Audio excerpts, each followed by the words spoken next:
Legislation will be introduced to give greater rights and protections to people renting their homes, including ending no-fault evictions and reforming grounds for possession.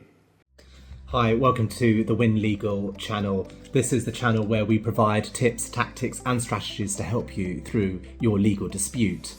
So there we have it. Today we had the King's speech where he set out the measures that his new ministers and government are planning on putting forward in the new parliamentary term.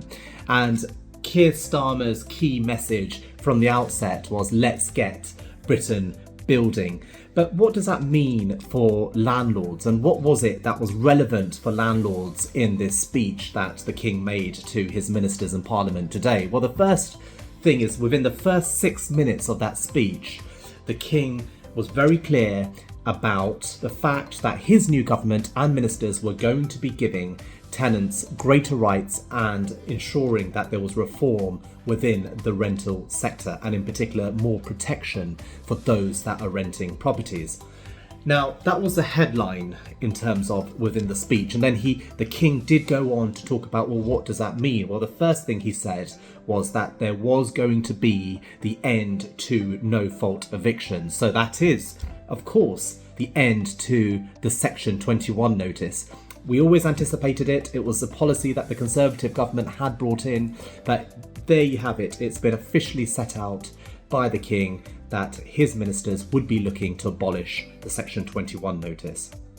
However, the King did go on to also say that there was going to be reforms to the grounds in which possession can be sought. So for those of you who are legally eyed out there, that most likely means changes to the Section 8 notice grounds and the ways in which landlords can potentially recover their property back from tenants. Now, what we understand the Labour government are thinking about doing is changing some of the Section 8 grounds. So, for example, allowing a landlord to recover their property from a tenant where they want to sell the property, or perhaps where they want to move back into their own property.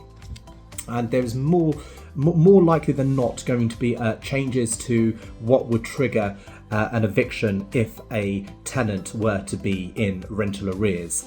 At the moment, a tenant would need to be in 2 months of rent arrears before a mandatory possession order is made by the courts, and we're thinking that it's likely that that threshold is going to change. And if you want to learn more about what that threshold looks like, do visit our previous video on what Labour means for landlords on our YouTube and TikTok channels.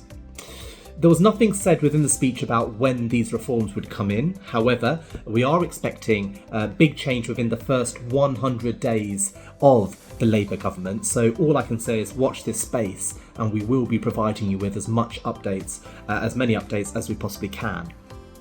So if you want to learn more about what Labour means for landlords, do visit our full-length video on YouTube where we set out the various policies and proposals that one may expect from a Labour government. Thank you very much for tuning in.